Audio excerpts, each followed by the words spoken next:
Hello, good morning to all of you. ಶುಭೋದಯ. ಕುಂಭಲಗ್ನ ಮತ್ತು ರಾಶಿಯ ವಿಶಿಷ್ಟ ರೀತಿಯ ವಿಶ್ಲೇಷಣೆಯನ್ನು ಕನ್ನಡದಲ್ಲಿ ಈಗ ಮಾಡಲಿಕ್ಕಿದ್ದೇನೆ. ಇಲ್ಲಿ ಮಕರ ಅಂತ ಹಾಕಿದೆ, ಅದು ತಪ್ಪು ಬಿಡಿ, ತೊಂದರೆ ಇಲ್ಲ. ಕುಂಭಲಗ್ನ. ಕುಂಭಲಗ್ನ ಅಂದರೆ ಲಗ್ನ ಇಲ್ಲಿಗೆ ಬರ್ತದೆ. ಎಲ್ಲಿ? ಇಲ್ಲಿ ಬರ್ತದೆ. ಓಕೆ. ಸೊ ಲಗ್ನ ಅಂತ ಇಲ್ಲಿ ಹಾಕಿ. ಇದು ಮೂಲ ತ್ರಿಕೋಣ ಶನಿ ಮತ್ತು ರಾಹುವಿಗೆ. ಎರಡನೇ ಮನೆ ಮೀನರಾಶಿ, ಶುಕ್ರ ಉಚ್ಚ, ಇಲ್ಲಿ ಬುಧ ನೀಚ. ಇದರ ಅರ್ಥ ಇಲ್ಲಿ ನಿಮ್ಮ ಶುಕ್ರ ಇದ್ದಂತಲ್ಲ. You have to think. Shukra ಇಲ್ಲಿ ಉಚ್ಚನೇ ಆಗಿರ್ತಾನೆ. ರವಿ ಇಲ್ಲಿ ಮೇಷದಲ್ಲಿ ಉಚ್ಚ, ಶನಿ ನೀಚ. ಚಂದ್ರ ಉಚ್ಚ, ರಾಹು ಉಚ್ಚ. ರಾಹು ಉಚ್ಚ ಮಿಥುನದಲ್ಲಿ ಕೂಡ. ಗುರು ಉಚ್ಚ, ಕುಜ ನೀಚ ಕರ್ಕದಲ್ಲಿ. ರವಿಯ ಮೂಲ ತ್ರಿಕೋಣ ರಾಶಿ ಸಿಂಹದಲ್ಲಿ. ಬುಧ ಉಚ್ಚ, ಶುಕ್ರ ನೀಚ ಕನ್ಯಾದಲ್ಲಿ. ರವಿ ನೀಚ, ಶನಿ ಉಚ್ಚ ತುಲಾದಲ್ಲಿ. ಚಂದ್ರ ನೀಚ, ಕೇತು ಉಚ್ಚ ವೃಶ್ಚಿಕದಲ್ಲಿ. ಧನುರಲ್ಲಿ ಕೇತು ಉಚ್ಚ. ಮಕರದಲ್ಲಿ ಕುಜ ಉಚ್ಚ, ಗುರು ನೀಚ. ಈ ಒಂದು ಸ್ಥಿತಿಯನ್ನು ನೋಡಿದ ಮೇಲೆ ನಿಮಗೆ ವಿಶ್ಲೇಷಣೆ ಮಾಡಲಿಕ್ಕೆ ಗೊತ್ತಾಗಬೇಕು. ಅದು ಏನು? ಒಂದು ಕುಂಡಲಿಯನ್ನು ತೆಗೆದುಕೊಂಡಿದ್ದೇನೆ ಉದಾಹರಣೆಗೆ. ನಿಮಗೆ ಉದಾಹರಣೆ ಕೊಡಲಿಕ್ಕೆ ಕುಂಭಲಗ್ನದ ಕುಂಡಲಿಯನ್ನೇ ತೆಗೆದುಕೊಂಡಿದ್ದೇನೆ. ಈ ಹುಡುಗ 6 ಮಾರ್ಚ್ 2018 6:45 ಬೆಂಗಳೂರಿನಲ್ಲಿ ಹುಟ್ಟಿದವ. ಕುಂಭಲಗ್ನದಲ್ಲೇ ಸಪ್ತಮಾಧಿಪತಿ ಸೂರ್ಯ ಇದ್ದ. ಶುಕ್ರ ಉಚ್ಚ, ಬುಧ ನೀಚ, ನೀಚ ಭಂಗ ರಾಜಯೋಗ ಆಗಿದೆ. ಯಾಕಂದರೆ ಚಂದ್ರ ಶುಕ್ರ ಬುಧನಿಂದ ಅಥವಾ ಲಗ್ನದಿಂದ ಕೇಂದ್ರ ಸ್ಥಾನದಲ್ಲಿದ್ದಾನೆ, ತ್ರಿಕೋಣ ಸ್ಥಾನದಲ್ಲಿದ್ದಾನೆ. ಕೇಂದ್ರ ತ್ರಿಕೋಣ. ಓಕೆ. ಆ್ಯಕ್ಚುಲಿ ಕೇಂದ್ರದಲ್ಲಿದ್ದರೆ ಅದು ನೀಚಭಂಗ ರಾಜಯೋಗ ಅಂತ. ನೀಚಭಂಗವಾಗಿದೆ ಬಿಡಿ, ಆಯಿತಾ. ಆಮೇಲೆ ಉಳಿದದ್ದು ರಾಹು ಕರ್ಕದಲ್ಲಿ 6ನೇ ಭಾವದಲ್ಲಿ. ಗುರುಚಂದ್ರ ಭಾಗ್ಯದಲ್ಲಿ ಕುಂಭಲಗ್ನದಿಂದ. ಮಂಗಲ್ ಕುಂಭಲಗ್ನದಿಂದ ದಶಮದಲ್ಲಿ. ಶನಿ ಕುಂಭಲಗ್ನದಿಂದ ದಶಮದಲ್ಲಿ, ಲಾಭದಲ್ಲಿ. ಶನಿ ಲಗ್ನಾಧಿಪತಿ ಕೂಡ. ಕೇತು ವ್ಯಯದಲ್ಲಿ, ಶನಿಯ ಮನೆಯಲ್ಲಿ. ಕೇತುವತ್ ಕುಜ ಅಂತ ಹೇಳಿದ್ದಾರೆ. ಅದರಿಂದ ಕೇತು ಉಚ್ಚ ಅಂತ ಹೇಳಿರೋ ತಪ್ಪಾಗೋದು. ಇರಲಿ, ಅದು ಬೇಡ ನಮಗೀಗ. ಈಗ ಆವತ್ತಿನ ದಿನದ ಲಗ್ನ 23 ಡಿಗ್ರಿ 54 ನಿಮಿಷ. ಇದು ಇನ್ಫ್ಯಾಕ್ಟ್ ಈ ಹುಡುಗ ಹುಟ್ಟುವ ಮೊದಲೇ ನಾನು ಮುಹೂರ್ತವನ್ನು ಕೊಟ್ಟಿದ್ದೇನೆ. ಅದೇ ನನ್ನ ಹೇಳಿಕೆಯಂತೆ ಸಿಸೇರಿಯನ್ ಆಪರೇಷನ್ 6:45 ಆಗಿದೆ. ಅದು ಅವತ್ತು ಡಾಕ್ಟ್ರು ಒಪ್ಪದೇ ಇದ್ದರೂ ಕೂಡ ಅನಿಸ್ಥೀಸಿಯಸ್ಟ್ ಬಂದದ್ದು ಲೇಟ್ ಆದ್ದರಿಂದ ಅದು ನನ್ನ ಟೈಮಿಗೆ ಆಯಿತು. ಡಾಕ್ಟ್ರು ನಮ್ಮ ಊರಿನವಳಾದರೂ ಕೂಡ ಅಹಂಕಾರದಿಂದ ಅದು ಅನಿಸ್ಥೀಸಿಯಸ್ಟ್ ಬಂದರೆ ನಿಮಗೋಸ್ಕರ ಕಾಯಲಿಕ್ಕಾಗೋದಿಲ್ಲ ಅಂತ ಹೇಳಿದ್ರು. ಆ್ಯಕ್ಚುಲಿ ಅವಳಿಗೆ ನಮ್ಮ ಅಪ್ಪನೇ 1ನೇ ಕ್ಲಾಸಲ್ಲಿ ಕಲಿಸಿದವರು. ಇರಲಿ, ಅದೆಲ್ಲ ಬೇಡ ಈಗ ಕತೆ. ಸೂರ್ಯ 21 ಡಿಗ್ರಿ 19 ನಿಮಿಷ, ಕುಜ 29 ಡಿಗ್ರಿ 8 ನಿಮಿಷ ವೃಶ್ಚಿಕ. ಬುಧ 5 ಡಿಗ್ರಿ 27 ನಿಮಿಷ ಪೈಸಸ್. ಗುರು 29 ಡಿಗ್ರಿ 6 ನಿಮಿಷ ಲಿಬ್ರಾ. ಶುಕ್ರ 4 ಡಿಗ್ರಿ 45 ನಿಮಿಷ ಪೈಸಸ್. ಶನಿ 13 ಡಿಗ್ರಿ 34 ನಿಮಿಷ ಸೆಗೆಟೇರಿಯಸ್. ರಾಹು 19 ಡಿಗ್ರಿ 24 ನಿಮಿಷ ಕ್ಯಾನ್ಸರ್. ಕೇತು 19 ಡಿಗ್ರಿ 24 ನಿಮಿಷ ಕ್ಯಾಪ್ರಿಕಾನ್. ಹುಟ್ಟಿದ ದಿವಸ ನನ್ನ ಪ್ರಕಾರ ಮಂಗಳವಾರ, ಮಂಗಲ್ ತಿಥಿ. ಆತನಿಗೆ ಕೃಷ್ಣ ಪಂಚಮಿ ತಿಥಿ, ಅದರಿಂದ ತೊಂದರೆ ಇಲ್ಲ. ಶುಕ್ಲ ಪಕ್ಷದ ಬಲವೇ ಆತನಿಗೆ ಬರ್ತದೆ. ಪಂಚಮಿ ತಿಥಿ. ನಾನು ಹುಟ್ಟಿದ್ದು ಪಂಚಮಿ ತಿಥಿ ಮಂಗಳವಾರ, ಸ್ವಾತಿ ನಕ್ಷತ್ರ, ರಾಹುವಿನ ನಕ್ಷತ್ರ. ನನ್ನ ಸಂಖ್ಯೆ 4ನೇ ನಂಬರ್ ರಾಹು. ನನ್ನ ಸಂಖ್ಯೆ 7ನೇ ನಂಬರ್ ಕೇತು. ರಾಹು ಮತ್ತು ಕೇತು ಸೇರಿದರೆ ಇಡೀ ಊರನ್ನು ಸುಟ್ಟು ಬಿಡ್ತಾರೆ ಅಂತ. ಇದು ಜಗನ್ನಾಥ ಹೊರದಲ್ಲಿ ನಿಮಗೆ ಕೃಷ್ಣಮೂರ್ತಿಯ ನಕ್ಷತ್ರ ಲಾರ್ಡ್ ಸಬ್ ಲಾರ್ಡನ್ನು ಹಾಕಿದ್ದೇನೆ. ಬೇಕಾದರೆ ನಾವು ಉಪಯೋಗಿಸ್ಬೋದು. ರವಿಯು ಸರ್ಕಾರಕ್ಕೆ, ಈಗ ವಿಶ್ಲೇಷಣೆಗೆ ಹೊರಟಿದ್ದೇನೆ. ವಿಶಿಷ್ಟ ರೀತಿಯದ್ದು ಅಂತ ಯಾಕೆ ಹೇಳ್ತಾ ಇದ್ದೀನಿ ಅಂದರೆ, ಇದು ನನ್ನದೇ ಆದಂಥ ಒಂದು ವಿಶ್ಲೇಷಣೆ. ಅದು ಉಪಯೋಗ ಆಗುತ್ತೋ ಇಲ್ವೋ ಅಂತ ಹೆದರಿದ್ದೆ, ಆದರೆ ಇಲ್ಲ, ಕರೆಕ್ಟ್ ಬರ್ತದೆ, ಏನು ತೊಂದರೆ ಇಲ್ಲ. ರವಿಯು ಸರ್ಕಾರಕ್ಕೆ, ತಂದೆಗೆ, ಬಾಸಿಗೆ ಕಾರಕ ಗ್ರಹ. ರವಿಯು ಮೇಷದಲ್ಲಿ ಉಚ್ಚ, ತುಲಾದಲ್ಲಿ ನೀಚ. ಮೇಷವು ನೈಸರ್ಗಿಕ 1ನೇ ಮನೆಯಾಗಿದ್ದು, ಕಾಲಪುರುಷನ 1ನೇ ಮನೆ. ಕಾಲಪುರುಷನ ತಲೆ ಇರುವುದು ಮೇಷದಲ್ಲಿ, ಕಾಲಿರುವುದು ಮೀನದಲ್ಲಿ. ತಿಳ್ಕೊಳ್ಳಿ, ಆ ಕಾಲಪುರುಷನ ಅಂಗಾಂಗವನ್ನೇ ನಾವು ನಿಮಗೆ ಹೇಳ್ತಾ ಇರೋದು. ಮುಖ ವೃಷಭ, ಭುಜ ಮಿಥುನ, ಎದೆ ಕಟಕ, ಹೃದಯ ಸಿಂಹ, ಹಾಗೆ ಹೋಗ್ತಾ ಇರುತ್ತೆ. ಓಕೆ, ಸೊ ಅಲ್ಲಿ ಏನಾಗಿದೆ, ನೈಸರ್ಗಿಕ 1ನೇ ತನುಭಾವ ಮೇಷವಾಗಿದ್ದು, ತುಲಾರಾಶಿಯು ನೈಸರ್ಗಿಕ 7ನೇ ಮನೆಯಾಗಿರುತ್ತೆ. 7ನೇ ಮನೆ ಸಂಬಂಧಕ್ಕೆ. ಯಾಕೆ ರವಿ ಈಗ ಮೇಷದಲ್ಲಿ ಉಚ್ಚ, ತುಲಾದಲ್ಲಿ ನೀಚ ಅಲ್ವಾ? ಸೊ ನಾವು ಆ 2 ಮನೆಗಳ ವಿಶ್ಲೇಷಣೆ ಮಾಡಬೇಕಾಗುತ್ತೆ. ಸೊ ಮೇಷದಲ್ಲಿ ಉಚ್ಚ ಅಂದರೆ ಏನು ತಿಳ್ಕೊಬೋದು? ಅಹಂಕಾರಿ, ಅಥಾರಿಟಿ, ರೂಲಿಂಗ್. ಮೊದಲೇ ಮೇಷದವರು ಲೀಡರ್ಶಿಪ್ ಕ್ವಾಲಿಟಿಯನ್ನು ಹೊಂದಿದ್ದಾರೆ. ಮೇಷ ಮತ್ತು ಸಿಂಹ 2 ರಾಯಲ್ ರಾಶಿಗಳು ಅಂತ, ರಾಜ ರಾಶಿ ಅಂತ. ಅದು ಸತ್ಯ. ನೀವು ಮೇಷ ಲಗ್ನ, ಮೇಷ ರಾಶಿಯವರನ್ನು ನೋಡಿದರೆ ಅವರು ರಾಜರಂತೆ ಇರ್ತಾರೆ, ತಿಳ್ಕೊಳ್ಳಿ. ಯಾಕಂದರೆ ಅವರಿಗೆ ಕುಜ ಅಧಿಪತಿ ಆದ್ದರಿಂದ ಕ್ಯಾಪ್ಟನ್ ಆಫ್ ದ ಆರ್ಮಿ ಅಥವಾ ಸಬ್ ಇನ್ಸ್ಪೆಕ್ಟರ್ ಆಫ್ ಪೊಲೀಸ್ ಅಂತ ಹೇಳಿದರೂ ತಪ್ಪಾಗೋದು. ಅಷ್ಟು ಧೈರ್ಯ ಇದೆ ಅವರಲ್ಲಿ. ಅವರು ಉಪಯೋಗಿಸೋದೇ ತಲೆ, ಯಾಕಂದರೆ ಕಾಲಪುರುಷನ ತಲೆಯಲ್ಲೇ ಅವ್ರದ್ದು ಜಾಸ್ತಿ ಕೆಲಸ ಮಾಡ್ತಾ ಇರ್ತಾರೆ. ಸದಾ ತಲೆಯೇ ಮುಖ್ಯ, ಆಯಿತಾ? ಅವರಿಗೇನಾದರೂ ಕಾಯಿಲೆ ಬಂದರೂ ಕೂಡ ತಲೆಗೆ ಬರ್ತದೆ.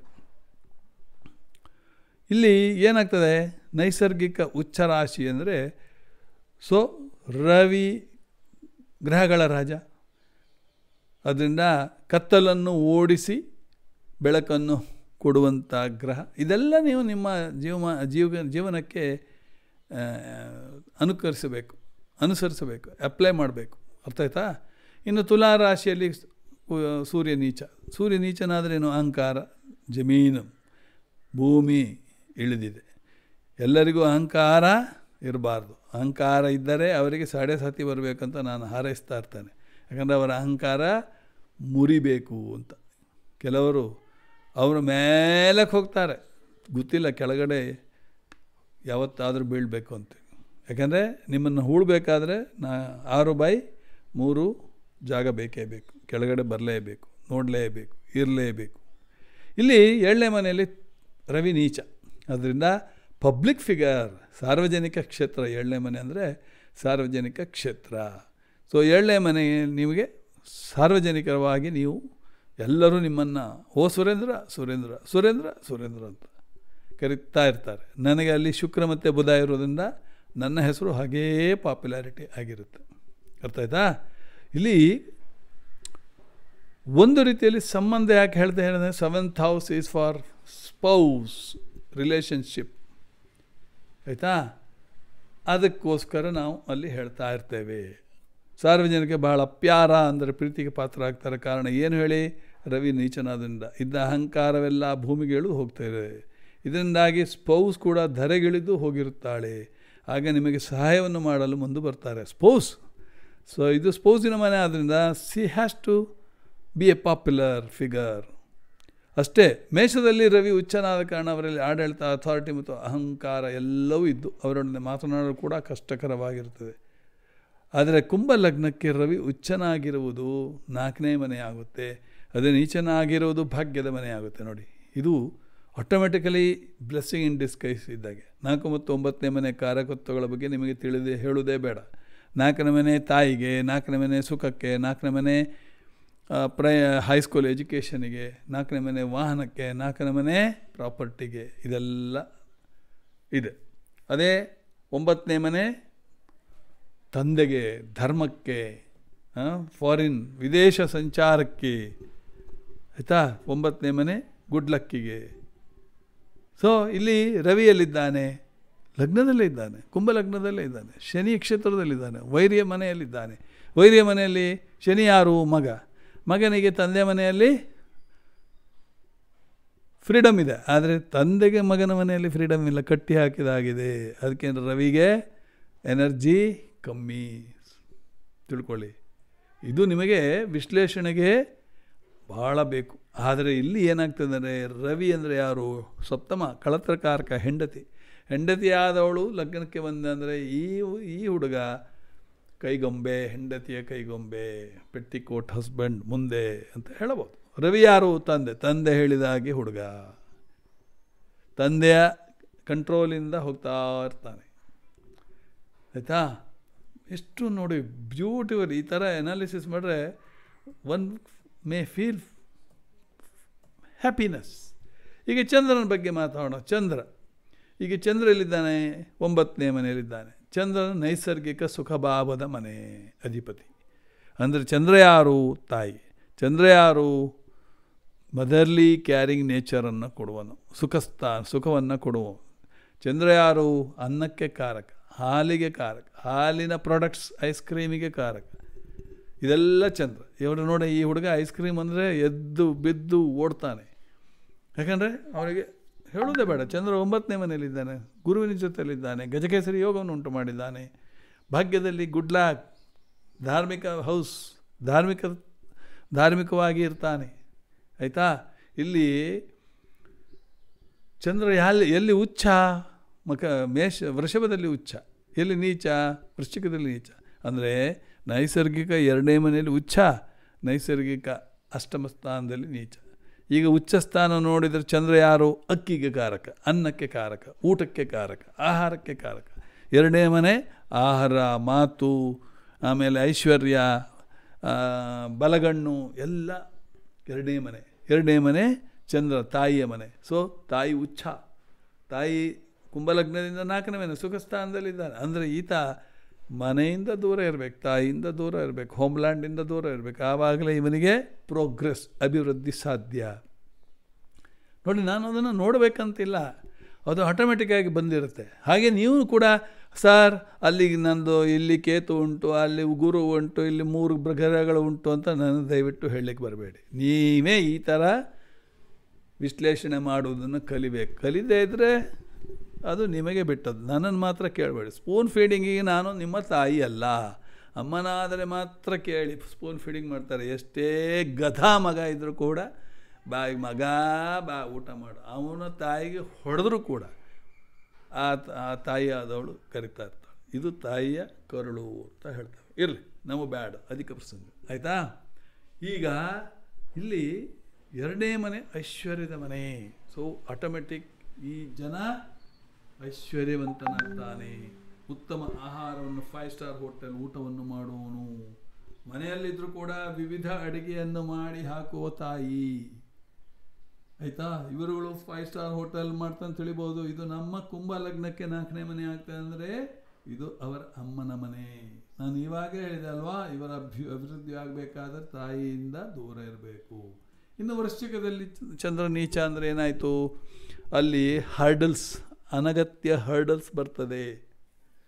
ಅಥವಾ ತಾಯಿಗೂ ಇವನಿಗೂ ಸ್ವಲ್ಪ ಕಟಿಪಿಟಿ ಆಗ್ಬೋದು. ಇದನ್ನು ದೂರ ಮಾಡಲು ಇವರಿಗೆ ಶಿವಲಿಂಗವನ್ನು ಇಟ್ಟು ಹಾಲು ಮತ್ತು ನೀರಿನ ಅಭಿಷೇಕವನ್ನು ಮಾಡುತ್ತಿರಬೇಕು. ಯಾಕಂದರೆ ಶಿವ ಸೋಮಶೇಖರ, ಚಂದ್ರಶೇಖರ. ಕ್ರೆಸೆಂಟ್ ಚಂದ್ರ ಶಿವನ ಜಟೆಯಲ್ಲಿ ಇದೆ. ಅದರಿಂದ ಚಂದ್ರಶೇಖರ, ಸೋಮಶೇಖರ. ಚಂದ್ರನಿಗೆ ಸೋಮ ಅಂತ ಹೆಸರು. ಸೋಮಶೇಖರ, ರಾಹುಶೇಖರ, ಭುಜಂಗೇಶ್ವರ. ಅಂದರೆ ರಾಹು ಕೂಡ ಇದ್ದಾನೆ, ಸ್ನೇಕ್ ಗಾಡ್. ಸೊ ಅದರಿಂದ ಹಾವಿಗೆ ಹಾಲೆರದಂತೆ ಚಂದ್ರನಿಗೆ ಹಾಲೆರೆದರೆ ಪಾರ್ವತಿ ಖುಷ್, ಅಭಿಷೇಕ ಪ್ರಿಯನಾದ ಶಿವ ಖುಷ್. ನಿಮಗೆ ಆಶೀರ್ವಾದಗಳ ಸುರಿಮಳೆ. ಸೊ ಅದರಿಂದ ಯಾವ ರೀತಿಯೂ ಇರೋದಿಲ್ಲ. ಚಂದ್ರ ನೀಚ ಆದರೆ ಹೊಟ್ಟೆ ಕಿಚ್ಚು ಬಂದಿರುತ್ತೆ, ದೇಹ ಅಸೌಖ್ಯದಿಂದಲೂ ನರಳಬಹುದು. ಅದರಿಂದ ನೀವು ಹಾಲು ಮತ್ತು ನೀರಿನ ಅಭಿಷೇಕವನ್ನು ಈ ಹುಡುಗನಿಂದ ಮಾಡಿಸಬೇಕಾಗ್ತದೆ. ಸ್ವಲ್ಪ ದೊಡ್ಡವನಾಗಲಿ, ಈಗ 2.5 ವರ್ಷ ಅಷ್ಟೇ. ಆಯಿತಾ? ಚಂದ್ರ ಮತ್ತು ಗುರು ಒಟ್ಟಾಗಿ ಕುಂಭಲಗ್ನದ 9ನೇ ಮನೆಯಿಂದ ಭಾಗ್ಯ ಮೇಲಕ್ಕೆ ಹೋಗ್ತಾ ಇರ್ತದೆ. ಅದು ಕೂಡ ತಾಯಿಯೇ ಇವರ ಭಾಗ್ಯಕ್ಕೆ ಕಾರಣವಾಗಿರ್ತಾಳೆ. ನೋಡಿ, ತಾಯಿಗೆ ಒಳ್ಳೆ ಸೆಲ್ವರ್ ಕಮೀಸ್ ಕೊಡ್ತಾ ಬಂದಲ್ಲಿ ಈತನಿಗೆ ಒಳ್ಳೆಯದಾಗ್ತದೆ. ಇವರ ಮನಸ್ಸು ಸ್ವಲ್ಪ ತೊಂದರೆಗೆ ಈಡಾಗ್ಬೋದು, ಸಣ್ಣದನ್ನು ದೊಡ್ಡದನ್ನಾಗಿ ಮಾಡಬಹುದು. ಇಲ್ಲಿ ಬಿಡಿ, ಅದೆಲ್ಲ ಎಲ್ಲ ಮನುಷ್ಯರಲ್ಲಿ ಇದ್ದೇ ಇರುತ್ತೆ. ಈಗ ನಾವುಗಳು ಕುಜ ಮತ್ತು ಮಂಗಳನ ಬಗ್ಗೆ ನೋಡಿ, ಒಂದೊಂದೇ ಗ್ರಹವನ್ನು ತೆಗೆದುಕೊಳ್ತಾ ಇದ್ದೀನಿ ನಾನು. ಮಂಗಲನು ಕುಂಭ ಲಗ್ನಕ್ಕೆ 3 ಮತ್ತು 10ನೇ ಮನೆ ಅಧಿಪತಿಯಾಗಿದ್ದಾನೆ. ಓಕೆ, ಆದರೆ ಅದೇ ಮಂಗಲನು ನೈಸರ್ಗಿಕವಾಗಿ 1 ಮತ್ತು 8ನೇ ಮನೆ ಅಧಿಪತಿಯಾಗಿರ್ತಾನೆ. ಮತ್ತು ಮಂಗಲನ ಮಕರದಲ್ಲಿ ಉಚ್ಚ, ಕರ್ಕದಲ್ಲಿ ನೀಚ. ಅಂದರೆ ನೈಸರ್ಗಿಕ 10ನೇ ಮನೆಯಲ್ಲಿ ಉಚ್ಚ ಮತ್ತು ನೈಸರ್ಗಿಕ 4ನೇ ಮನೆಯಲ್ಲಿ ನೀಚ. ಇದರಿಂದ ಏನು ನಮಗೆ ತಿಳಿಯುತ್ತದೆ ಎಂದರೆ, ಮಂಗಲನ ವೃತ್ತಿಯಲ್ಲಿಯ ಮನೆಯಲ್ಲಿ ದೊಡ್ಡ ಮಿಲಿಟರಿ ಕ್ಯಾಪ್ಟನ್ ಅಂತೆ ವರ್ತಿಸ್ತಾನೆ, ಶಿಸ್ತಿನಂತೆ ವರ್ತಿಸ್ತಾನೆ, ನಡೆ ಮುಂದೆ ಹಿಗ್ಗಿ ನಡೆ ಮುಂದೆ ಅಂತ ಒಳ್ಳೆ ಧೈರ್ಯವಾಗಿ ಮುಖದ ಮೇಲೆ ಹೊಡೆದು ಮಾತನಾಡುವಂಥ ಶಿಸ್ತಿನ ಸಿಪಾಯಿ, ಸರ್ದಾರ ಅಂದ್ರೆ ತಪ್ಪಾಗೋದು.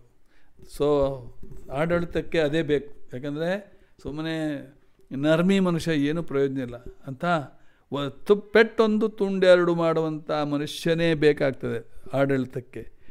ಈ ಮಿಲ್ಟ್ರಿಯಲ್ಲಿ ನೀವು ಗುರು ಮಹತ್ವ ಇದ್ದವರು ಮಿಲ್ಟ್ರಿಗೆ ಹೋಗಲೇಬಾರ್ದು. ಅವರು ಉಪದೇಶ ಪ್ರಿಯರು, ಮಾತಾಡಲಿಕ್ಕೆ ಅವರು ಲಾಯಕ್, ಜಗಳ ಮಾಡಲಿಕ್ಕೆ ಗುರು ಲಾಯಕ್ಕಲ್ಲ. ಆಯಿತಾ? ಮಕರ ರಾಶಿಯು ಕುಂಭಕ್ಕೆ 12ನೇ ಮನೆ ಆದ ಕಾರಣ ಭೂಮಿಯಿಂದ ದೊಡ್ಡ ನಷ್ಟವೇನೂ ಆಗೋದು ಎನ್ನಬಹುದು. ಯಾಕಂದರೆ ಅಲ್ಲಿ ಕುಜ ಉಚ್ಚನಾದಲ್ಲಿ ಭೂಮಿಯಿಂದ ಅವರಿಗೆ ಲಾಭ ಜಾಸ್ತಿ ಅಂತ ನಾವು ಹೇಳ್ತೇವೆ. 1, 2, 3, 4 ಪ್ರಾಪರ್ಟಿ ಮಾಡ್ತಾರೆ ಅಂತ ಹೇಳ್ತೇವೆ. ಅಂದರೆ ಕುಂಭ ಲಗ್ನಕ್ಕೆ ಶನಿಯೇ ಅಧಿಪತಿ ಆದ್ದರಿಂದ ಇವರಿಗೆ ಅದನ್ನು ನಷ್ಟ ಮಾಡಲು ಬಿಡುವುದಿಲ್ಲ. ಆದರೆ ಸ್ವಲ್ಪ ಮಟ್ಟಿಗೆ ತೊಂದರೆ ಆದೀತು. ಯಾಕೆಂದರೆ ಭೂಮಿ ಮೇಲೆ ಹಣ ಹಾಕಬೇಕಾದ್ರೆ 2 ಲಾಯರ್ ಅಭಿಪ್ರಾಯ ಕೇಳೋದು ಉತ್ತಮ ಅಂತ. ಇವರು ಸರ್ಜರಿಯಲ್ಲಿ ಡಾಕ್ಟರ್ ಆಗ್ಬೋದು. ಯಾಕಂದರೆ ಮಂಗಲ್ 12ನೇ ಮನೆ ಉಚ್ಚನಾದರೆ ಬಹಳ ಒಳ್ಳೆಯದು. ಅದು ನೋಡಿ, ಕರ್ಕದಲ್ಲಿ ರಾಹು ಇದ್ದ.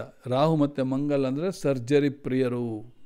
ಕತ್ತರಿ ಉಪಯೋಗಿಸ್ಬೇಕು, ಸಿಸಸ್ ಉಪಯೋಗಿಸ್ಬೇಕು, ಆವಾಗ ಡಾಕ್ಟ್ರು ಓದಿಸ್ಬೋದು. ಆಯಿತಾ? ಸೊ ಇದು ಇನ್ನು ನೈಸರ್ಗಿಕ 4ನೇ ಮನೆಯಲ್ಲಿ ನೀಚ, ಸುಖ ಸ್ಥಾನದಲ್ಲಿ ನೀಚ. ಸ್ವಲ್ಪ ಸುಖದಲ್ಲಿ ಏಟು ತಿನ್ಬೋದು ಅವರು, ಅಲ್ತಾ? ಸೊ ಪ್ರತಿ ಸಮಯದಲ್ಲಿ ಒಂದೇ ರೀತಿ ನಡೀತದೆ ಅಂತೇನು ಇಲ್ವಲ್ಲ. ಇನ್ನು ಈಗ ಕುಂಡಲಿಯಲ್ಲಿ ಎಲ್ಲಿದ್ದಾನೆ? ವೃಶ್ಚಿಕದಲ್ಲೇ ಮಂಗಲಿದ್ದಾನೆ, ದಶಮದಲ್ಲಿ. ಕುಂಭ ಲಗ್ನ ದಶಮದಲ್ಲಿ ಲಗ್ನ ಇದ್ದರೆ ಏನು ಗೊತ್ತಾ, ಮನೆಗೆ ದೀಪವನ್ನು ಹಚ್ಚುವ ದೀಪೋದ್ಧಾರಕ ಅಂತ ಕರೀತಾರೆ. ಅವರು ಎಷ್ಟೇ ತಿರ್ಕಾಟ್ಕೊಂಡು ಬರಲಿ, ಕೊನೆಗೆ ಆ ಹುಟ್ಟಿದ ಮನೆಗೆ ಬರ್ತಾರೆ, ಇದೇ ನನ್ನ ಮನೆ ಅಂತ. ನಾನು ನೋಡಿದ್ದೇನೆ, ನಮ್ಮ ಅಣ್ಣನೇ ಒಬ್ಬ ಇದ್ದಾನೆ. ಆಯಿತಾ? ಈಗ ನಾವು ಪವರ್ ಆಫ್ ಅಟಾರ್ನಿ ಕೊಟ್ಟು ಅಲ್ಲಿ ನಮ್ಮ ಅಪ್ಪ ಕಟ್ಟಿದ ಒಂದು ಮನೆಯನ್ನು ಅವನಿಗೆ ಬರೆದಿದ್ದ. ಈಗ ಅವನು ಊರಲ್ಲಿರ್ತಾನೆ ಮತ್ತು ಬೆಂಗಳೂರಿಗೆ ಬರ್ತಾನೆ ಬಿಡಿ. ಆದರೆ ನಮ್ಮ ಪವರ್ ಆಫ್ ಅಟಾರ್ನಿ ಏನು ಹೆಲ್ಪ್ ಆಗಲಿಲ್ಲ. ಅದು ಇರಲಿ. ಯಾಕಂದರೆ ದೀಪೋದ್ಧಾರಕ ಅಂದರೆ ಅವರಿಗೂ ಒಂದು ಮಕ್ಕಳು ಆಗಿ ಅದು ಮುಂದೆ ಹೋಗಬೇಕು. ಮಕ್ಕಳಾದರೆ ಅವನಿಗೆ ಮದುವೆ ಆಗಿ ಡೈವರ್ಸ್ ಆಯಿತು, ಅದರಿಂದ ಮುಂದೆ ಅದು ಕಟ್ಟಾಯಿತು ಅಂತ. ಇರಲಿ, ಅದು ನಮಗೆ ಬೇಡ. ಇನ್ನು ಇಲ್ಲಿ ಏನಾಗ್ತದೆ, ಕ್ಲರಿಕಲ್ ಹುದ್ದೆಯಿಂದ ಮೇಲಕ್ಕೆ ಏಳುವವರು ಈ ಜನಾಂಗದವರು ಅಂತ. ಆದರೆ ಅಲ್ಲಿ ವೃಶ್ಚಿಕ ಕಾಲಪುರುಷನ ಅಷ್ಟಮ ಮನೆ. ಸೊ ಒಂದು ರೀತಿಯಲ್ಲಿ ಇವರಿಗೆ ಅಕ್ಕಲ್ಟ್ ಜ್ಞಾನ ಬರಬಹುದು ಅಂತ, ಹಾರ್ಡಲ್ಸ್ ಬರ್ತದೆ ಅಂತ. ಬರಲಿ ಬಿಡಿ, ತೊಂದರೆ ಇಲ್ಲ. ಇನ್ನು ದೃಷ್ಟಿ ನೋಡಿದರೆ ಮಂಗಲ್ನ 4ನೇ ದೃಷ್ಟಿಯಿಂದ ಲಗ್ನವನ್ನೇ ನೋಡ್ತಾನೆ. ಶನಿಯೂ ಲಗ್ನವನ್ನು ನೋಡ್ತಾನೆ, ಗುರುವೂ ಲಗ್ನವನ್ನು ನೋಡ್ತಾನೆ, ಮಂಗಲ್ನೂ ಲಗ್ನವನ್ನು ನೋಡ್ತಾನೆ. ತೋಲ್ಮೋಲ್ಕಿ ಭೋಲ್ ಅಂತೇಳಿ ಲಗ್ನದ ಮೇಲೆ ಯಾರ ದೃಷ್ಟಿ ಎಷ್ಟು ಒಳ್ಳೆಯದು ಎಷ್ಟು ಕೆಟ್ಟದು ಅಂತ ನೀವೇ ಹೇಳಬೇಕು. ಅದಕ್ಕೆ ಸರಿಯಾಗಿ ಇವನ ಲಗ್ನ ಹೋಗ್ತಾ ಇರ್ತದೆ. ಅಂದರೆ ಮಂಗಲ ದೃಷ್ಟಿ ಕೋಪವನ್ನು ಬರೆಸುತ್ತೆ. ಅವನಿಗೆ ಕೋಪ ಬಂದರೆ ಏನು ಮಾಡ್ತಾನೆ, ನಗಾಡ್ಬಿಡ್ತಾನೆ. ಅಂದರೆ ಹುಡುಗ ಮೆತ್ತಗಿನ ಸ್ವಭಾವ, ಆಯಿತಾ? ನಗಾಡಿದರೂ ನೋಡುವ ಅಂಥೇಳಿ ಅನಿಸ್ತದೆ. ಇಲ್ಲಿ ಗುಳಿ ಬೀಳ್ತದೆ 2. ಓಕೆ. ಸೊ ಆದ್ದರಿಂದ ಕೋಪ ಬಂದರೆ ಮುಖದಲ್ಲಿ ಗೊತ್ತಾಗ್ತದೆ, ಕೆಂಪಾಗ್ತದೆ ಅಂತ. ಹೆಚ್ಚು ಮಾತಾಡುವುದಿಲ್ಲ. ಮಾತನಾಡಿದರೂ ಅದರಲ್ಲಿ ಒಂದು ರೀತಿಯಲ್ಲಿ ನಗೆ ಇರುವುದನ್ನು ಖುಷಿಯಾಗಿ ನೋಡಬಹುದು ಅಂತ, ಆಯಿತಾ? ಸೊ ಅಲ್ಲಿ ಆ ರೀತಿಯ ಒಂದು ಇದು ಬರ್ತದೆ ದೃಷ್ಟಿ. ಮಂಗಲ್ನ ನೇರ ದೃಷ್ಟಿ ಅಲ್ಲಿ ವೃಷಭದ ಮೇಲೆ ಹೋಗ್ತದೆ. ವೃಷಭದ ಮೇಲೆ ಹೋದರೆ ಏನಾಯಿತು, 4ನೇ ಮನೆ. ಅಲ್ಲಿ 4ನೇ ಮನೆಯಲ್ಲಿ ತಾಯಿ ಜೊತೆಯಲ್ಲಿ ಜಗಳ ಆಗ್ಬೋದು ಅಂತ ಹೇಳ್ತೇವೆ, ಆಯಿತಾ? ಅದೇ 8ನೇ ದೃಷ್ಟಿ ಪಂಚಮ ಸ್ಥಾನ ಮೇಲೆ, ಮಿಥುನದ ಮೇಲೆ, ಕಮ್ಯುನಿಕೇಷನ್ ಹೌಸ್ ಮೇಲೆ. ಕಮ್ಯುನಿಕೇಷನಲ್ಲಿ ಸ್ವಲ್ಪ ಡಿಜಿಟಲ್ ಮೀಡಿಯಾ ಆದ್ದರಿಂದ ಸ್ವಲ್ಪ ಏರುಪೇರು ಆಗ್ಬೋದು. ಇವರು ಮಾತನಾಡೋದು ಕಡಿಮೆ, ಆದರೆ ಕಮ್ಯುನಿಕೇಷನಲ್ಲಿ ಆ ರೀತಿ ಆಗೋ ಸಾಧ್ಯತೆ ಉಂಟು. ಲಾಜಿಕ್ನಲ್ಲಿ ಮುಂದೆ ಬರ್ತಾರೆ ಅವರು, ಯಾಕಂದರೆ ಇದಲ್ಲ, ತುಂಟಕೋರು, ಭಯಂಕರ ತುಂಟಕೋರು, ಕೋಪಿಸ್ಟನು, ಸುಖ ಸಂತೋಷದಲ್ಲಿ ಅಡರು ತೊಡರಿಂದಾಗಿ ಮತ್ತು ಈತನ ಮಕ್ಕಳು ಮುಂದೆ ತುಂಟಕೋರರಾಗ್ತಾರೆ ಅಂತೇಳಿ ಹೇಳ್ಬೋದು, ಇವಾಗಲೇ ಹೇಳ್ಬೋದು. ಆಯಿತಾ. ಈಗ ಬರೋಣ ಬುಧನ ಬಗ್ಗೆ. ಬುಧನು ಲಗ್ನದಿಂದ 5ನೇ ಮನೆ ಅಧಿಪತಿ ಮತ್ತು 8ನೇ ಮನೆ ಅಧಿಪತಿ. ನೀವು ಇದು ತಿಳ್ಕೋಬೇಕು, ಯಾರ ಮನೆ ಅಧಿಪತಿ, ಎಲ್ಲಿ ಉಚ್ಚ ಎಲ್ಲಿ ನೀಚ. ಬುಧನು ಎಲ್ಲಿ ಉಚ್ಚ? ಕನ್ಯಾದಲ್ಲಿ ಉಚ್ಚ, ಕನ್ಯಾದಲ್ಲಿ ಉಚ್ಚ, ಮೀನದಲ್ಲಿ ನೀಚ. ಈಗ ಇವನ ಬುಧ ಮೀನಾದಲ್ಲೇ ಇದ್ದಾನೆ ನೋಡಿ, ನೀಚ ಭಂಗವಾಗಿದೆ. ಆದ್ದರಿಂದ ಬುಧ ಫಸ್ಟು ಯಾರ ಮನೆ ಅಧಿಪತಿ? ಮಿಥುನದ ಅಧಿಪತಿ, ಕನ್ಯಾದ ಅಧಿಪತಿ, 5 ಮತ್ತು 8ನೇ ಮನೆ ಅಧಿಪತಿ. 8ನೇ ಮನೆ ಅಧಿಪತಿ ಗುರು, ಬುಧ ಪರವಾಗಿಲ್ಲ, ನಿರಂತರ ಹಣಕ್ಕೇನೂ ತೊಂದರೆ ಇಲ್ಲ. ಆದರೆ ಪಂಚಮ ಅಧಿಪತಿ ಬುಧ ನಿಮಗೆ ಇಂಟೆಲಿಜೆನ್ಸ್ ಕೊಡ್ತಾನೆ, ಹೈಯರ್ ಎಜುಕೇಷನಿಗೆ ಒತ್ತು ಕೊಡ್ತಾನೆ, ನೀವು ಪಾಸ್ ಆಗ್ಬೋದು, ಪಾಸ್ ಏನು ರ್ಯಾಂಕನ್ನು ತರಬಹುದು, ತೊಂದರೆ ಇಲ್ಲ. ಆದರೆ ನೀಚೆಯಲ್ಲಿ ನೀಚತ್ವದ ಫಲ 12ನೇ ಮನೆಯಲ್ಲಿ, ಕಾಲಪುರುಷ 12ನೇ ಮನೆಯಲ್ಲಿ ನೀಚನಾಗಿದ್ದಾನೆ. ಬುಧ ನೀಚ ಇದ್ದರೆ ಬುದ್ಧಿ ನೀಚ, ವಿದ್ಯೆ ನೀಚ ಅಂತ ಹೇಳ್ತೇವೆ. ಆದರೆ ಇಲ್ಲಿ ನೀಚ ಭಂಗವಾದ್ದರಿಂದ ಅವನಿಗೆ ಇದರಿಂದ ಯಾವ ತೊಂದರೆಯೂ ಇಲ್ಲ. ಇನ್ನು ಬುಧ ಉಚ್ಚ, ಅಷ್ಟಮದಲ್ಲಿ ಬುಧ ಉಚ್ಚ, ಭಾಳ ಒಳ್ಳೆಯದು. ಉಚ್ಚ ಅಂದರೆ ಇವನಿಗೆ ಹೇರಳವಾಗಿ ನಿರಂತರವಾಗಿ ಹಣ ಬರ್ತದೆ ಅಂತ. ಇನ್ನು ಬುಧ ಶುಕ್ರನೊಡನೆ ಇದ್ದಾಗ ಲಕ್ಷ್ಮೀನಾರಾಯಣ ಯೋಗ ಉಂಟಾಗಿದೆ ಧನಸ್ಥಾನದಲ್ಲಿ. ಧನ, ಕುಟುಂಬ, ಮಾತಿನ ಸ್ಥಾನದಲ್ಲಿ ಲಕ್ಷ್ಮೀನಾರಾಯಣ ಯೋಗ ಉಂಟಾಗಿದೆ. ಬರುವಂಥ ಪತ್ನಿಯಿಂದಾಗಿ ಲಕ್ಷ್ಮೀಕರನಾಗಿದ್ದಾನೆ ಇವನು. ಸೊ ಅದರಿಂದ ಡೌರಿ ಬರ್ಬೋದು, ವರದಕ್ಷಿಣೆಯ ರೂಪದಲ್ಲಿ, ಅಥವಾ ಚಿನ್ನಾಭರಣ ಮತ್ತು ಹಣ ಬರ್ಬೋದು, ಸಂಪತ್ತು ಬರ್ಬೋದು. ನೋಡಿ, ಇದೆಲ್ಲ ನೀವು ಹೇಳುವಾಗ ಭಾಳ ಖುಷಿಯಾಗ್ತದೆ, ಆಯಿತಾ. ಸೊ ಶುಕ್ರನೊಬ್ಬನೇ ವಿಶ್ಲೇಷಿಸಿದ, ಶುಕ್ರನು 2ನೇ ಮನೆಯಲ್ಲಿರೋದ್ರಿಂದ ಹಣಕ್ಕೆ ಯಾವ ಕುತ್ತು ಇಲ್ಲ, ಐಶ್ವರ್ಯಕ್ಕೆ ಯಾವ ಕುತ್ತು ಇಲ್ಲ, ಮಾತಿಗೆ ಮೋಡಿಯನ್ನು ಮಾಡುವ ಜಾತಕರು, ಕುಟುಂಬ ಚೆನ್ನಾಗಿರುತ್ತೆ. ಶುಕ್ರ ಮತ್ತು ಬುಧರು ಒಟ್ಟಿಗಿದ್ದು ನೀಚಭಂಗವಾಗಿದ್ದರಿಂದ ನಗೆ ಸದಾ ಆಡ್ತಾ ಇರ್ತಾರೆ ಅಂತೇಳಿ. ಬುಧನ ನೈಸರ್ಗಿಕ 3 ಮತ್ತು 6ನೇ ಮನೆ ಅಧಿಪತಿ ಆದ್ದರಿಂದ ಸ್ಕಿನ್ ಅಲರ್ಜಿ, ನರ್ವಸ್ ಡಿಸಾರ್ಡರ್ ಇದೆಲ್ಲ ಬರ್ಬೋದು. ಬುಧ ವಾಯು, ವಿಂಡಿ ಪ್ಲ್ಯಾನೆಟ್, ಅದರಿಂದ ಅಸ್ತಮಾ ಪ್ರಾಬ್ಲಮ್ಮು ಬರ್ಬೋದು, ಬ್ರೊಂಕೈಟಿಸ್ ಬರ್ಬೋದು. ಅದು ಇದೆ 8ನೇ ಮನೆಯಲ್ಲಿ ಮಂಗಲ್ ಇರೋದ್ರಿಂದ ಅದು ಕೂಡ ಹಾಗೆ ಹೇಳ್ಬೋದು, ಆಯಿತಾ. ಇನ್ನು ಬುಧನು 6ನೇ ಭಾವದ ಅಧಿಪತಿ ಆದ ಕಾರಣ ಇವರಿಗೆ ಸ್ಕಿನ್ ತೊಂದರೆಗಳು ಬರುವ ಸಾಧ್ಯತೆ ಉಂಟು. ಇದೆಲ್ಲ ಹೇಳಿ ಆಯ್ತಲ್ವಾ. ಈಗ ಬರೋಣ ಬೃಹಸ್ಪತಿಯ ಬಗ್ಗೆ ಮಾತನಾಡೋಣ. ಬೃಹಸ್ಪತಿ ಯಾರ ಮನೆ ಅಧಿಪತಿ? ನೋಡಿ, ಇಲ್ಲಿ ಗಮ್ಮತ್ತೇನೆಂದರೆ, ಈ ಹುಡುಗನಿಗೆ ಬೃಹಸ್ಪತಿ 2 ಮತ್ತು 11ನೇ ಮನೆ ಅಧಿಪತಿಯಾಗಿ 9ನೇ ಮನೆಯಲ್ಲಿದ್ದಾನೆ, ಭಾಗ್ಯದಲ್ಲಿದ್ದಾನೆ. ಅಂದರೆ ಏನಾಯಿತು? ಬಾಪ್ರೇ, ಭಯಂಕರ ಚಂದ. ಬೃಹಸ್ಪತಿ ಒಬ್ಬನೇ ಚೆನ್ನಾಗಿದ್ದರೆ ಇಡೀ ನಿಮ್ಮ ಕುಂಡಲಿ ರಾಜಯೋಗವನ್ನು ಕೊಡ್ತದೆ ಅಂತ ಹೇಳಬಹುದು, ಆಯಿತಾ.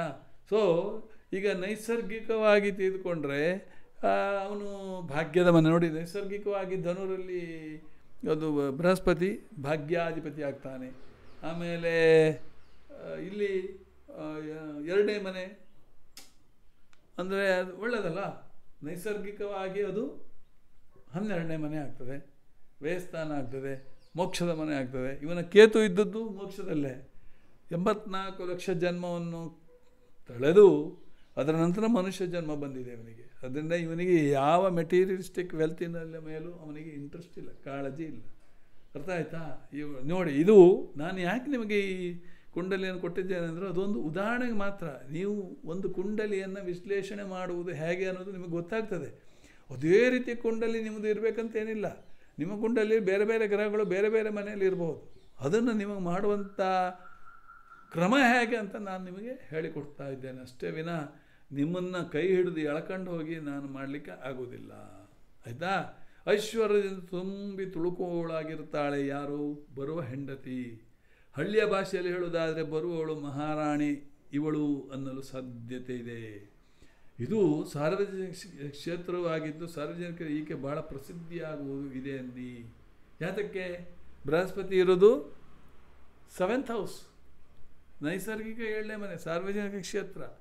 ಸೊ ಆದ್ದರಿಂದ ಅಲ್ಲಿ 9ನೇ ಮನೆ ಭಾಗ್ಯದ ಮನೆ, ಇಲ್ಲಿ ಇರೋದು ಲಾಭದ ಮನೆ ಅಧಿಪತಿ, ಧನಸ್ಥಾನದ ಅಧಿಪತಿ. ಬಾಪ್ರೇ, ಏನು ಸುಖ ಸಂತೋಷ ಬಹಳ ಚೆನ್ನಾಗಿದೆ, ಆಯಿತಾ.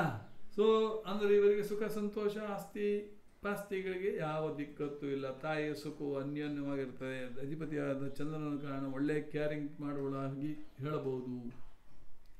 ಒಂದೇ ಒಂದು ಏನಂದರೆ ಈ ಶುಕ್ರ ನೀಚ ತುಲಾ ರಾಶಿಗೆ 12ನೇ ಮನೆ ಆಗ್ತದೆ. ಸ್ವಲ್ಪ ನೀಚತ್ವ ಇವನಿಗೆ ಅವಮಾನಕರವಾಗಿ ಆಗಬಹುದು, ಆಯಿತಾ.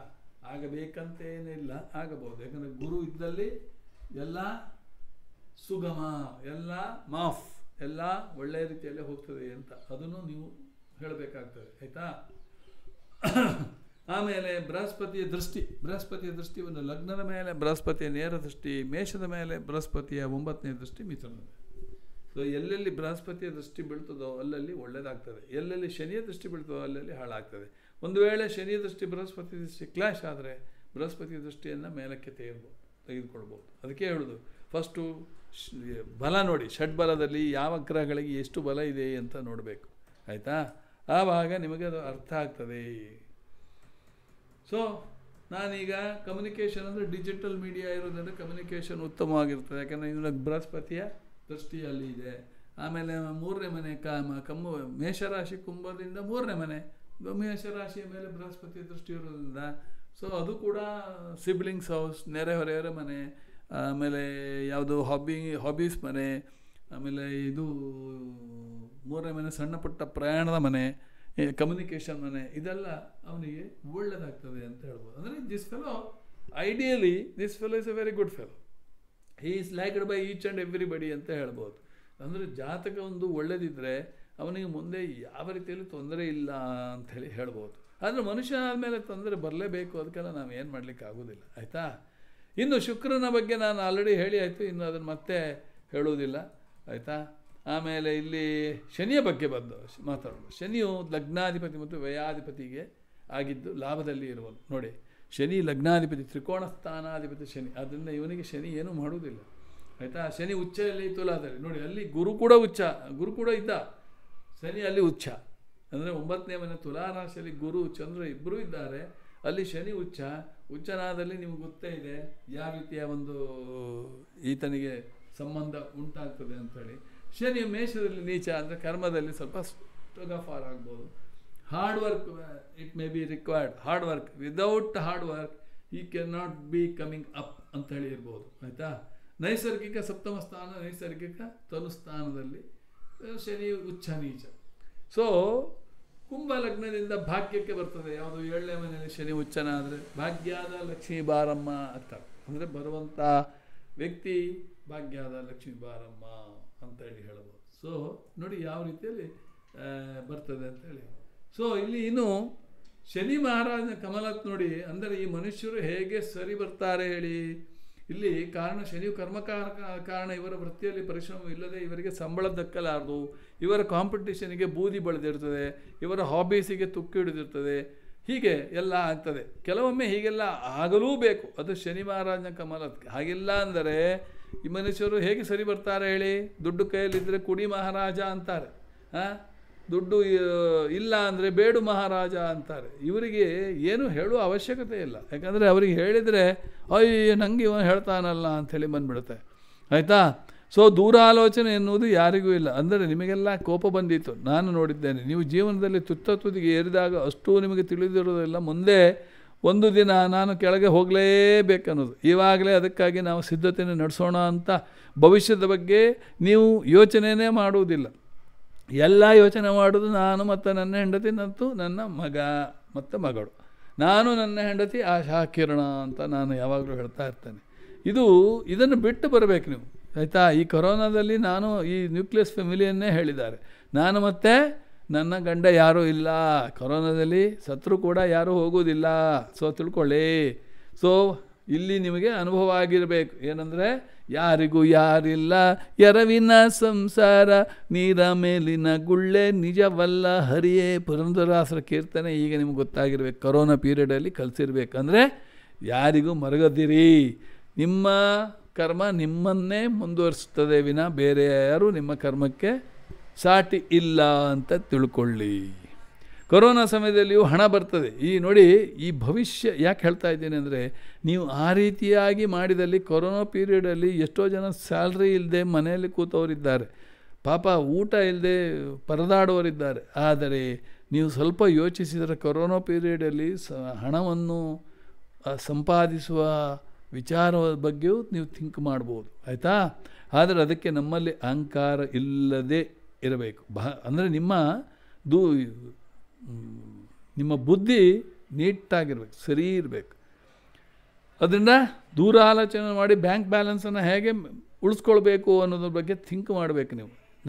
ನೀವು ನೋಡಿ 28, 29, 30 ವರ್ಷದ ಹುಡುಗರಿಗೆ ಹುಡುಗಿಯರಿಗೆ ಹೇಳ್ತಾ ಇದ್ದೀನಿ, ಆಯಿತಾ. ನಾನು 68 ವರ್ಷ ಆಗ್ತಾಯಿದ್ದೀನಿ. ಈ 7th ಅಕ್ಟೋಬರ್ ಬಂದರೆ 68. ಓಕೆ. ಸೊ ಇದೆಲ್ಲ ಎಷ್ಟು ಕಲಿತರೂ ಅಷ್ಟು ಕಡಿಮೆನೇ. ಎಷ್ಟು ಜನಗಳಿಗೆ ಎಷ್ಟು ಸಹಾಯ ಮಾಡಿದರೂ ಸಹ ಇನ್ನೂ ಮಾಡಿ ಸರ್, ಇನ್ನೂ ಬೇಕು ಸರ್. ಅರೆ ಕನ್ನಡದಲ್ಲಿ ಬರೆದು ಒಂದು ತಪ್ಪಿ ಇಂಗ್ಲೀಷ್ನಲ್ಲಿ ಹಾಕಿದರೆ ಏನು ಸರ್ ಕನ್ನಡವನ್ನೇ ಮರೆತು ಬಿಟ್ರಾ ಅಂತೇಳಿ ಹೇಳುವವರು ಇದ್ದಾರೆ. ಅರೆ ಯಾರು ನಿಮಗೆ ನೀವು ಒಬ್ಬರೇ ಪ್ರಪಂಚದಲ್ಲಿ, ನೀವು ಒಬ್ಬರೇ ಇಂಗ್ಲೀಷ್ನಲ್ಲಿ ಹಾಕಿದರೆ ನಿಮಗೇನು ಗಂಟು ಖರ್ಚು? ಇವರೇನೋ ಹಾಕ್ತಾರೆ, ಇನ್ನೊಬ್ಬರೇ ಹಾಕ್ತಾರೆ ಸರ್ ವೃಶ್ಚಿಕವನ್ನು ಹಾಕಿ ಸರ್. ಅರೆ ಕುಂಭ, ಮಕರ, ಮೇಷ, ವೃಷಭ, ಮಿಥುನ, ಕಟಕ, ಸಿಂಹ ಹಾಕಿದವನಿಗೆ ವೃಶ್ಚಿಕ ಹಾಕೋ ಬರೋದಿಲ್ಲ. ಅದು ಯಾಕೆ ಹೇಳ್ತೀರೋ ನನಗೂ ಅರ್ಥ ಆಗೋದಿಲ್ಲ. ಎಂತ ಅಂದರೆ ನೀವು ಹೇಳೋದೊಂದು ಅಭ್ಯಾಸ ಆಗಿದೆ ಅಂತೇಳಿ. ಕೆಲವರ ಮನೆಯಲ್ಲಿ ಕಿರಿಕಿರಿ ಮಾಡುವ ಅಭ್ಯಾಸ ಉಂಟು. ಹಾಗೆ ನೀವು ಕೂಡ ಕಿರಿಕಿರಿ ಮಾಡುವ ಅಭ್ಯಾಸಕ್ಕೆ ಕೆಟಗರಿಗೆ ಸೇರಿದ್ದೀರಿ. ಅಜ್ಜರಂತೆ ಕಿರಿಕಿರಿ ಮಾಡಬೇಡಿ. ಅದಕ್ಕೆ ಇನ್ನು ಕೆಲವರು ಹೇಳ್ತಾರಲ್ಲ ನಿಮ್ಮದು ರಾಮಾಯಣ ಶುರು ಆಯಿತು ಅಂತ ಈಗ ಹೇಳೋ ಜನಗಳಿಗೆ ಎಲ್ಲಿ ಹೋದರೆ ಗೊತ್ತಿಲ್ಲ. ಈಗ ಆ ಥರ ಆಗಿದೆ ಈಗ, ಆಯಿತಾ. ಸೊ ಇನ್ನೊಬ್ಬ ಹೇಳ್ತಾನೆ ನನ್ನ ವೀಡಿಯೋಗೆ ಅವನು ಕಮೆಂಟ್ಸ್ ಏನಂದ್ರೆ ನಿಮಗೆ 36,400 ಬಂದಿದೆ ಸಬ್ಸ್ಕ್ರೈಬರ್, 200 ವ್ಯೂಸು ಬರೋದಿಲ್ಲ. ಅಯ್ಯೋ ಅವನಿಗೇನು ಸಂಕಟ ಅಂತ ನನಗೆ ಸಂಕಟ ನನ್ನಲ್ಲಿದೆ, ನನಗೆ ಗೊತ್ತಿದೆ. ಆದರೆ ಅದು ಏನಕ್ಕೆ ಯಾತಕ್ಕೆ ಅಂತ ಗೊತ್ತಿಲ್ಲ. ನೋಡಿ ಇಂಥ ವಿಶ್ಲೇಷಣೆಯನ್ನು ಮಾಡುವವರು ನೀವು ಒಬ್ಬರನ್ನು ತೋರಿಸಿ ನನಗೆ, ಈ ರೀತಿಯ ವಿಶ್ಲೇಷಣೆ ಮಾಡಿದವರು ಯಾರಾದರೂ ಇದ್ದಾರೋ ಅಂತ ನನಗೆ ತೋರಿಸಿ, ಆಯಿತಾ. ಯಾತಕ್ಕೆ ಹೇಳ್ತಾ ಇದೆ ಅಂದರೆ ನಿಮ್ಮ ಕುಂಡಲಿಯ ಬಗ್ಗೆ ಗ್ರಹಗಳು ಅಲ್ಲಿ ಇಲ್ಲಿ ಇದೆ ಅಂಥೇಳಿ ಸಾರ್ವಜನಿಕ ಕ್ಷೇತ್ರದಲ್ಲಿ ಹೇಳಬೇಡಿ ಅಂತ ಹೇಳಿದ್ರೆ ಅಂತೂ ಹೇಳ್ತೀರಿ. ನೀವು 12 ವರ್ಷದ ಹುಡುಗ KP ಸಿಸ್ಟಮನ್ನು ಹಾಕಿ ನನಗೆ ಮೊನ್ನೆ ಕಳಿಸಿದ್ದಾನೆ. ಇಬ್ಬರ ಜಾತಕವನ್ನು ಅನಲೈಸ್ ಮಾಡಿ ನನಗೆ ಕಳಿಸಿದ್ದಾನೆ. ಯಾವುದು ಸ್ಟೆಪ್ 4, ಸ್ಟೆಪ್ 3, ಸ್ಟೆಪ್ 2, 4 ಸೂತ್ರಗಳನ್ನು ನಾನು ಕೊಟ್ಟಿದ್ದೇನೆ. ಅದನ್ನು ವಿವರಣೆ ಮಾಡಿ ಅವನು ನಂಗೆ ಕಳಿಸಿದ್ದಾನೆ. ಅದನ್ನು ಶಾರ್ಟ್ಲಿ ನಾನು ಅಪ್ಲೋಡ್ ಮಾಡ್ತಾನೆ ವಿಡಿಯೋ ಮಾಡಿ. ಯಾವ ರೀತಿ ವಿವರಣೆ ಮಾಡಿದ್ದಾನೆ ಗೊತ್ತಾ? ಅಂತ 12 ವರ್ಷದ ಹುಡುಗನಿಗೆ ಬರಲಿಕ್ಕೆ ಸಾಧ್ಯತೆ ಉಂಟು. ನಿಮಗೆ ಯಾಕೆ ಬರೋದಿಲ್ಲ? ನೀವು ನನ್ನ ವಿಡಿಯೋನು ಎಷ್ಟು ನೋಡಿದರೂ ಗೊತ್ತಿಲ್ಲ. ಅವನು ಒಂದು ವಿಡಿಯೋನೂ ನೋಡಿಲ್ಲ. ನಾನು ಬರೇ ನೋಡೋ ಈ ಥರ ಇದೆ, ಈ ಥರ ರೂಲ್ಸ್ ಕಾನೂನು ಈ ಥರ ಹೇಳ್ತದೆ ಅಂತೇಳಿ ಅಷ್ಟೇ ಫೋನಲ್ಲಿ ಹೇಳಿದ್ದು. ಅದು ಹೇಗೆ ಮಾಡಿದ್ದಾನೆ ನನಗೆ ಒಂದು ಫಸ್ಟ್ ಅಟೆಂಪ್ಟಲ್ಲೇ ನನಗೆ ಗೊತ್ತಾಯ್ತು, this fellow is a brilliant. ಅವನು ಯಾರೂ ಅಲ್ಲ, ಸಿದ್ಧಾಂತರಾವ್ ನನ್ನ ಮೊಮ್ಮಗನೇ. ಯಾತಕ್ಕೆ ಹೇಳ್ತಾ ಇದ್ದೀನಿ ಅಂದರೆ ಅಂಥ ಹುಡುಗ ಮಾಡಲಿಕ್ಕೆ ಸಾಧ್ಯತೆ ಉಂಟು. ನಿಮಗೆ ಯಾಕೆ ಆಗೋದಿಲ್ಲ? ನೀವು ಯಾಕೆ ನನಗೆ ಆ ಗ್ರಹಗಳು ಅಲ್ಲಿದೆ ಇಲ್ಲಿದೆ ಸುತ್ತ ಇದೆ ಅಂತ ಹೇಳಿ ಅದಕ್ಕೆ ಹೇಳ್ತೀರಾ? ನೀವು ನಾನೀಗ ವಿಶ್ಲೇಷಣೆ ಮಾಡಿದಾಗೆ ನೀವು ಕೂತ್ಕೊಳ್ಳಿ, ಮಾಡಿ, ಕಷ್ಟಪಡಿ. ಈಗ ಒಂದು ಅರ್ಚನಾ ಅಂತೇಳಿ ಇದ್ದಾಳೆ, ಅವಳು ಎಲ್ಲ ನನ್ನ ವೀಡಿಯೋವನ್ನು ನೋಡಿ ನಮಸ್ತೆ ಸರ್ ಅಂತ ಹಾಕ್ತಾಳೆ. ಅದು ಬಿಟ್ಟು ಮತ್ತೆ ಬೇರೆ ಏನು ಚಕಾರ ಮಾತಾಡೋದಿಲ್ಲ. ನಾನು ಎಷ್ಟು ಪ್ರಶ್ನೆ ಕೇಳಿದರೂ ಅವಳಿಗೆ ಒಂದು ಉತ್ತರ ಕೊಟ್ಟಿಲ್ಲ. ಸೊ ನನಗೆ ಗೊತ್ತು ಅವಳು ಭಯಂಕರ ಕಿಲಾಡಿ ಅಂಥೇಳಿ, ಆಯಿತಾ. ಸೊ ಆದರೂ ಕೂಡ ಅವಳು ನನ್ನ ವೀಡಿಯೋವನ್ನೆಲ್ಲ ನೋಡಿದ್ರಿಂದ ಜ್ಯೋತಿಷ್ಯದಲ್ಲಿ ಆಲ್ರೆಡಿ ಅವಳು ಜ್ಯೋತಿಷ್ಯಗಾರಳಾಗಿದ್ದಾಳೆ ಅಂತ ನಾನು ಹೇಳ್ತೇನೆ. ಮುಂದೊಂದು ದಿನ ಅವಳು ಅರ್ಚನಾ ಅಂತ ಹೇಳಿ, ಅರ್ಚನಾ ಉಡುಪ ಅಂತೇಳಿ ನೀವು ಕೇಳಿದ್ದೀರಿ, ಕನ್ನಡದಲ್ಲಿ ಒಳ್ಳೆ ಹಾಡ್ತಾಳೆ. ಅದೇ ರೀತಿ ಅರ್ಚನಾ ಶ್ರೀ ಅಂತೇಳಿ ಹೆಸರು ನೀವು ಮುಂದೊಮ್ಮೆ ನೀವು ಯೂಟ್ಯೂಬ್ ವಿಡಿಯೋದಲ್ಲಿ ನೋಡಲಿಕ್ಕಿದ್ದೀರಿ, ಹೌದಲ್ಲ? ನೋಡಿ ಅಂದರೆ ಯಾತಕ್ಕೆ ಹೇಳ್ತದೆ ಅಂದರೆ ಅಂಥವರು ಗೊತ್ತಾಗುತ್ತೆ ನಮಗೆ, ಇಲ್ಲೇ ನಾವು ಹೇಳ್ಬೋದು ಅವರ ಬಗ್ಗೆ, ಆಯಿತಾ. ಸೊ ಅದರಿಂದ ನೀವು ಇನ್ನು ಮುಂದೆ ಈ ರೀತಿಯ ಬೇರೆ ಬೇರೆ ನಿಮ್ಮ ಕುಂಡಲಿಯನ್ನು ಹಾಕೋದು ಬೇಡ, ಕೇಳೋದು ಬೇಡ, ನಾನು ಹೇಳೋದು ಇಲ್ಲ, ಆಯಿತಾ. ಇರಲಿ. ಈಗ ಮುಂದೆ ಬರೋಣ ರಾಹುವಿಗೆ. ಸ್ಯಾಟರ್ನ್, ಆಯಿತಾ. ಸ್ಯಾಟರ್ನ್ ದೃಷ್ಟಿ ಗೊತ್ತಲ್ಲ, 3ನೇ ದೃಷ್ಟಿಯಿಂದ ಎಲ್ಲಿ ಲಗ್ನವನ್ನು ನೋಡ್ತಾನೆ, ಎಲ್ಲಿ ಧನುರಲ್ಲಿದ್ದಾನೆ. ಶನಿಯ 3ನೇ ದೃಷ್ಟಿ ಕುಂಭದ ಮೇಲೆ ಹೋಗ್ತದೆ, ಲಗ್ನದ ಮೇಲೆ ಹೋಗ್ತದೆ. ಶನಿಯ ನೇರ ದೃಷ್ಟಿ ಮಿಥುನದ ಮೇಲೆ ಹೋಗ್ತದೆ. ಶನಿಯ 10ನೇ ದೃಷ್ಟಿ ಕನ್ಯಾದ ಮೇಲೆ ಹೋಗ್ತದೆ, ಆಯಿತಾ. ಸೊ ಆದ್ದರಿಂದ ನಾನು ಇಷ್ಟುವರೆಗೆ ಎಲ್ಲ ಹೇಳಿದ್ದೇನೆ. ಗುರುದೃಷ್ಟಿ ಇದ್ದಲ್ಲಿ ಗುರುದೃಷ್ಟಿ ಕೂಡ ಮಿಥುನದ ಮೇಲೆ ಹೋಗ್ತದೆ, ಗುರುದೃಷ್ಟಿ ಕೂಡ ಮೇಷದ ಮೇಲೆ ಹೋಗ್ತದೆ, ಆಯಿತಾ. ಸೊ ಗುರುದೃಷ್ಟಿ ಲಗ್ನದ ಮೇಲೆ ಹೋಗ್ತದೆ. ಅದನ್ನು ಗುರು ಆಶೀರ್ವಾದವನ್ನು ಕೊಡುವನು. ಶನಿ ಮನೆಯನ್ನು ಹಾಳು ಮಾಡುವ, ಗುರು ಮನೆಯನ್ನು ಒಳ್ಳೆಯದು ಮಾಡುವ. ಆದರೆ ಶನಿ ಡಿಲೇ ಮಾಡ್ತಾನೆ, ಗುರು ಕೊಡ್ಲಿಕ್ಕೆ ಯೋಚನೆ ಮಾಡ್ತಾನೆ. ಇಷ್ಟೇ ವ್ಯತ್ಯಾಸಗಳು, ಆಯಿತಾ. ಈಗ ಶನಿಯ ದೃಷ್ಟಿಯನ್ನು ಹೇಳಿ ಆಯ್ತಲ್ಲ. ಈಗ ನಾನು ಕೊನೆಗೆ ಬರೋದು ರಾಹು ಯಾರು? ರಾಹು 6ನೇ ಮನೆಯಲ್ಲಿದ್ದಾನೆ. ಇವನ ಇದು 6ನೇ ಮನೆ ಅಂದರೆ ಕ್ಯಾನ್ಸರ್, ಕಟಕ ರಾಶಿ, ಕಟಕ ರಾಶಿಯಲ್ಲಿರುವಾಗ ನೈಸರ್ಗಿಕ ಸುಖಸ್ಥಾನ ಅಂತ. ನೈಸರ್ಗಿಕ ಸುಖಸ್ಥಾನದಲ್ಲಿ ರಾಹು ಇದ್ದರೂ ಕೂಡ ಅವನು ಮನೆಯಿಂದ ದೂರ ಇರಬೇಕು, ತಾಯಿನಾಡಿನಿಂದ ದೂರ ಇರಬೇಕು, ತಾಯಿಯಿಂದ ದೂರ ಇರಬೇಕು. ಸೊ 4ನೇ ಮನೆಯಲ್ಲಿ ಸಲ್ಲದು. ಆದರೆ ಕುಂಭದಿಂದ 6ನೇ ಮನೆ ಒಳ್ಳೆಯದು. ಶತ್ರು ಇಲ್ಲ, ಶತ್ರು ಧ್ವಂಸ, ಋಣವಿಲ್ಲ, ಋಣಧ್ವಂಸ, ಸಾಲ ಧ್ವಂಸ, ರೋಗ ಧ್ವಂಸ, ಅಂದರೆ ಆರೋಗ್ಯಕರವಾಗಿರ್ತಾನೆ ಅಂತ. ರಾಹು ಎಲ್ಲಿ ಉಚ್ಚ? ಮಿಥುನದಲ್ಲಿ ಉಚ್ಚ, ವೃಷಭದಲ್ಲಿ ಉಚ್ಚ. ಮೊದಲು ಮಿಥುನದಲ್ಲೇ ತಗೊಳ್ಳೋಣ. ಮಿಥುನದಲ್ಲಿ ಉಚ್ಚ ಅಂದರೆ ಅದು ಯಾರ ಮನೆ? ಡಿಜಿಟಲ್, ನೈಸರ್ಗಿಕ 3ನೇ ಮನೆ, ಕಮ್ಯುನಿಕೇಷನ್ ಮನೆ, ಸಾರಿಗೆ ಸಂಪರ್ಕದ ಮನೆ, ಟೆಲಿಫೋನ್, ದೂರವಾಣಿಯ ಮನೆ. ಆಮೇಲೆ ನಿಮ್ಮ ಡಿಜಿಟಲ್ ಮೀಡಿಯಾದ ಮನೆ. Rahu for electronics and electricals, ಅಂದರೆ ಡಿಜಿಟಲ್ ಮೀಡಿಯಾದಲ್ಲಿ ಇವನು ಉಸ್ತಾದ್ ಆಗ್ಬಿಡ್ತಾನೆ. ಯಾಕಂದ್ರೆ ನಕ್ಷತ್ರವು ಸ್ವಾತಿ ನಕ್ಷತ್ರ, ರಾಹುವಿನ ನಕ್ಷತ್ರವೇ. ಹುಡುಗ ರಾಹುವಿನ ಗುಣಗಳನ್ನು ಪಡೆದುಕೊಂಡೇ ಬಂದಿರ್ತಾನೆ. ನನಗೆ ಹತ್ತಿರದವನಾಗ್ತಾನೆ. ಯಾಕಂದರೆ ನಾನು Ketu number 7 and Rahu together makes entire body. ಆವಾಗ ಇಡೀ ಊರು ಸುಟ್ಟು ರಂಗ ಪೂಜೆ ಮಾಡಲಿಕ್ಕೆ ಸಾಕು ಅಂತ ನಾವು ಹೇಳ್ತೇವೆ. ನಂಬರ್ 4ಕ್ಕೆ ನಂಬರ್ 7 ಸೇರಿದ್ರಲ್ಲಿ ಇಡೀ ಊರು ಸುಟ್ಟು ರಂಗ ಪೂಜೆ ಮಾಡಲಿಕ್ಕೆ ಸಾಕು ಅಂತ ಹೇಳ್ತೇವೆ ನಾವು, ಆಯಿತಾ. ಸೊ ಅದೇ ರೀತಿಯಲ್ಲಿ ರಾಹು ಇವನಿಗೆ ಫ್ಯಾಂಟಾಸ್ಟಿಕ್ ಪೊಸಿಷನ್ನಲ್ಲಿದ್ದಾನೆ. ಕೇತು ಎಲ್ಲಿ ಹೋದ? 12ನೇ ಮನೆಗೆ ಹೋದ. 12ನೇ ಮನೆ ಕೇತು ಹೋದರೆ ಮೋಕ್ಷವನ್ನು ಕೊಡ್ತಾನೆ, ವೈರಾಗ್ಯವನ್ನು ಕೊಡ್ತಾನೆ, ಒಂಕುಂಠಿತನವನ್ನು ಕೊಡ್ತಾನೆ ಅಂತೇಳಿ. ಎಷ್ಟೇ ಇದ್ರೂ ಕೂಡ, ಎಷ್ಟೇ ಗಂಡ PhD ಮಾಡಿ ಪ್ರೊಫೆಸರ್ ಆ್ಯಂಡ್ ಡಾಕ್ಟರ್ ಅಮ್ಮ ನೀನು ನನಗೆ ಇಂಥ ಗಂಡನನ್ನು ಯಾಕೆ ಮದುವೆ ಮಾಡಿದ್ಯಾ ಅಂತ ಹೇಳುವವರು, ಅಳುವವರು ಇರ್ತಾರೆ. ಏನು ಮಾಡಲಿಕ್ಕಾಗೋದಿಲ್ಲ, ಆಯಿತಾ.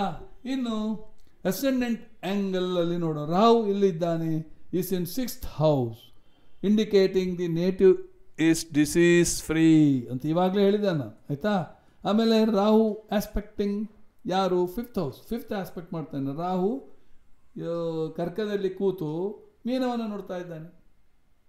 ಮೀನ ಅಂದರೆ 2ನೇ ಮನೆ. 2ನೇ ಮನೆ ಅಂದರೆ ಧನಸ್ಥಾನ. ರಾಹು ಅಂದರೆ ಫಾರಿನ್ ಕನೆಕ್ಷನ್, ಫಾರಿನ್ ಕರೆನ್ಸಿ ಬರಬೇಕು, ಆಯಿತಾ. ಸೊ ಹೇಗೆ ನನಗೆ ಈಗ ಆ್ಯಡ್ ಇನ್ಕಮ್ ಫಾರಿನ್ ಕರೆನ್ಸಿಲಿ ಬರ್ತದೋ ಅದೇ ರೀತಿಯಲ್ಲಿ ಅವರಿಗೂ ಫಾರಿನ್ ಕರೆನ್ಸಿ ಬರಬೇಕು, ಫಾರಿನ್ ಕನೆಕ್ಷನ್ ಕೊಡ್ತಾನೆ. ಆಮೇಲೆ ಅಲ್ಲಿಂದ ಕುಂಭ, ಮಕರ, ಧನು, ಆಮೇಲೆ ವೃಶ್ಚಿಕ. 9ನೇ ದೃಷ್ಟಿಯಿಂದ ವೃಶ್ಚಿಕವನ್ನು ನೋಡ್ತಾನೆ. ವೃಶ್ಚಿಕ ಯಾವುದು? ಅಕ್ಕಲ್ಟ್ ಮನೆ. ರಾಹು ನೋಡ್ತಾ ಇದ್ದಾನೆ. ರಾಹು ಯಾರು? ಈ ಮಂತ್ರ ಗಿಂತ್ರ ಜ್ಯೋತಿಷ್ಯಕ್ಕೆ ರಾಹು ಕೂಡ ಹೇಳಿ ಮಾಡಿಸಿದವು. ಅಲ್ಲಿ ಕುಜ ಇದ್ದಾನೆ. ಕುಜ ಇರೋದ್ರಿಂದ ಭೂಮಿ ಸಂಬಂಧಿತ ತೊಂದರೆಗೆ ಈಡಾಗಬಹುದು. ಯಾಕೆಂದರೆ ರಾಹುವಿನ ದೃಷ್ಟಿ ಕುಜ ಧರಣಿ ಸಂಭೂತ. ಸೊ ಅಷ್ಟಮದಲ್ಲಿದ್ದಾನೆ, ಅವನ ಮನೆಯಲ್ಲೇ ಇದ್ದಾನೆ. ಸೊ ಅದರಿಂದ ಅಲ್ಲಿ ಆ ರೀತಿಯ ಪ್ರಾಬ್ಲಮ್ ಬರಲಿಕ್ಕೆ ಸಾಧ್ಯತೆ ಉಂಟು ಅಂತ ಹೇಳ್ಬೋದು, ಆಯಿತಾ. ಸೊ ಫೈನಲಿ ಕೇತುಗೆ ಬರೋಣ. ಕೇತು 12ನೇ ಮನೆ. ಆದ್ದರಿಂದ ನಾನು ಆಲ್ರೆಡಿ 12ನೇ ಮನೆ ಬಗ್ಗೆ ನಿಮಗೆ ಸಾಕಷ್ಟು ವಿವರಣೆಯನ್ನು ಕೊಟ್ಟಿದ್ದೇನೆ. ಇದನ್ನು ಪರಿಹಾರ ಮಾಡಬೇಕಾದ್ರೆ ಏನು ಮಾಡಬೇಕು? ಅವನ ಕುತ್ತಿಗೆ ಗಣೇಶನ ಪೆಂಡೆಂಟ್ ಮಾಡಿ ಚಿನ್ನದ ಸರದಲ್ಲಿ ಹಾಕೋಬೇಕು. ಆಮೇಲೆ ಮುಂದೆ ದೊಡ್ಡವನಾದ ಮೇಲೆ ಈ ಶಿಖರವನ್ನು ನೋಡಿ ನಮಸ್ಕಾರ ಮಾಡಪ್ಪ ಅಂತೇಳಿ ಹೇಳಬೇಕಾಗ್ತದೆ, ಆಯಿತಾ. ಸೊ ಆವಾಗ ಯಾವುದೋ ದೇವಸ್ಥಾನದ ಶಿಖರವನ್ನು ನೋಡಿ ನಮಸ್ಕಾರ ಮಾಡಿದರೆ ಕೇತುವಿಗೆ. ಕೇತು ಯಾರು? ಧ್ವಜ, ಬಾವುಟ. ಅದಕ್ಕೆ ನಮ್ಮ ಇಂಡಿಯಾ ಫ್ಲ್ಯಾಗನ್ನು ಮೇಲಕ್ಕೆ ಎತ್ತಿ ಸ್ಯಾಲ್ಯೂಟ್ ಹೊಡೆಯೋದು. ಅದಕ್ಕೆ ಎಲ್ಲಿ ಧ್ವಜ ಇದೆ, ಹನುಮಂತನ ಧ್ವಜ ನೋಡಿ. ಹನುಮಂತನ ಧ್ವಜ ಯಾವುದು? ಕೃಷ್ಣನ ಈ ಅರ್ಜುನನ ರಥದಲ್ಲಿ ಕೊನೆಯಲ್ಲಿ ಇರೋದು ಹನುಮಂತ. ಹನುಮಂತ ಅಂದರೆ ಭಯಂಕರ ಭಾರವಿದ್ದವನು. ಅಂಥ ಹನುಮಂತ ಇದ್ದಂಥ ಕೃಷ್ಣ ಭಗವಂತ ಇದ್ದಂಥ ಆ ರಥವನ್ನು ಕರ್ಣನಾದವನು 700 ಗಜ ಹಿಂದಕ್ಕೆ ಹಾಕಿದ್ದಾನೆ. ಅಂದರೆ ಕರ್ಣ ಅತೀರ್ಥ ಮಹಾರಥನೋ ಅರ್ಜುನನೋ ಅಂತ ನಿಮ್ಗೆ ಗೊತ್ತಾಗ್ತದೆ. ಆವಾಗ ಕರ್ಣನೇ ಆಗಿರ್ತದೆ. ಕರ್ಣ ಯಾರು? ಅರ್ಜುನ ಅಣ್ಣ, ಸಗಾಭಾಯಿ ಅಂತ ಹಿಂದಿಯಲ್ಲಿ ಹೇಳ್ತೇವೆ, ಆಯಿತಾ. ಸೊ ಆದ್ದರಿಂದ ಈ ಮಹಾಭಾರತದ ಕಥೆಯನ್ನು ಕೂಡ ನೀವು ಜ್ಯೋತಿಷ್ಯಕ್ಕೆ ಅಳವಡಿಸ್ಕೊಳ್ಬೇಕಾಗ್ತದೆ. ಈಗ ಗೊತ್ತಾಯ್ತಾ? ಸೊ ಒಂದು ಕುಂಡಲಿಯನ್ನು ಬರೇ ಮಾರ್ಗದರ್ಶನಕ್ಕಾಗಿ ನೀವು ತೆಗೆದುಕೊಳ್ಳಬೇಕೇ ವಿನ ಹೊರೇ ನನ್ನ ಕುಂಡಲಿ ಇದ್ದಿದ್ರೆ ಒಳ್ಳೆದಿತ್ತು, ನನ್ನ ಕುಂಡಲಿ ಸರ್, ನನ್ನ ಕುಂಡಲಿ ಇದೇ ರೀತಿ ವಿವರಣೆ ಮಾಡಿಕೊಡಿ ಅಂತೇಳಿ ಹೇಳುವುದಲ್ಲ. ಇನ್ನು ಈಗ ನಾನು ಭಾವಕುಂಡಲಿ ನೋಡಿಲ್ಲ, ನೋಡಿ ರಾಶಿ ಕುಂಡಲಿ ನೋಡಿದೆ. ಭಾವಕುಂಡಲಿ ನೋಡಿ ಕೂಡ ನೀವು ಅದನ್ನು ಹೇಳಬೇಕಾಗ್ತದೆ. ರಾಶಿ ಕುಂಡಲಿಯಲ್ಲಿ ಎಲ್ಲೋ ಇದ್ದು ಭಾವಕುಂಡಲಿ ಮತ್ತೊಂದಿದ್ದರೆ ಭಾವಕುಂಡಲಿ ಭಾವವನ್ನು ಕೂಡ ಕಟ್ತಾನೆ. ಈಗ ನೋಡಿ ಲಗ್ನದಲ್ಲೇ ಯಾರಿದ್ದಾರೆ? ಸೂರ್ಯ, ಬುಧ, ಶುಕ್ರ. ಸೂರ್ಯನಿಗೂ ಶುಕ್ರನಿಗೂ ಆಗುವುದಿಲ್ಲ, ತಂದೆಗೂ ಸೊಸೆಗೂ ಆಗುವುದಿಲ್ಲ. ಲಕ್ಷ್ಮೀನಾರಾಯಣ ಯೋಗ ಲಗ್ನದಲ್ಲೇ ಉಂಟಾಗಿದೆ, ಆಯಿತಾ. ಬಾಸಿಗೂ ಹೆಂಗಸಿಗೂ ಆಗುವುದಿಲ್ಲ. ಅಂದರೆ ಏನೇ ಅಲ್ಲಿ ಪ್ರತ್ಯಯದಲ್ಲಿ ಒಬ್ಬ ಹೆಂಗಸು ಇವರಿಗೆ ತೊಂದರೆ ಮಾಡಬಹುದು. ಆಯಿತಾ? ಇವನು ಫ್ಯಾಷನ್ ಬಾಯ್ ಅಂತ ಹೇಳ್ಬೋದು, ನೋಡಲಿಕ್ಕೆ ಸುಂದರಾಂಗ ಅಂತ ಹೇಳ್ಬೋದು. ಯಾಕಂದರೆ ಶುಕ್ರ ಇದ್ದರೆ 5 ಸ್ಟಾರ್ ಹೋಟೆಲ್ ಊಟನ ಭೋಜನ ಎಲ್ಲ ಒಳ್ಳೊಳ್ಳೆ ರುಚಿಕರವಾದ ಭೋಜನವನ್ನು ಮಾಡ್ತಾ ಇರ್ತಾನೆ. ಅದು ಬೇಡ ಇದು ಬೇಡ ಅಂತ ಹೇಳೋ ಮನುಷ್ಯ ಅಲ್ಲ, ತನಗೆ ಬೇಕಾದ್ದನ್ನು ತೆಗೆದುಕೊಳ್ತಾನೆ ಅಂತ. ರಾಹು 6ನೇ ಮನೆಯಲ್ಲಿದ್ದಾನೆ, ಒಳ್ಳೆಯದಾಗುತ್ತೆ.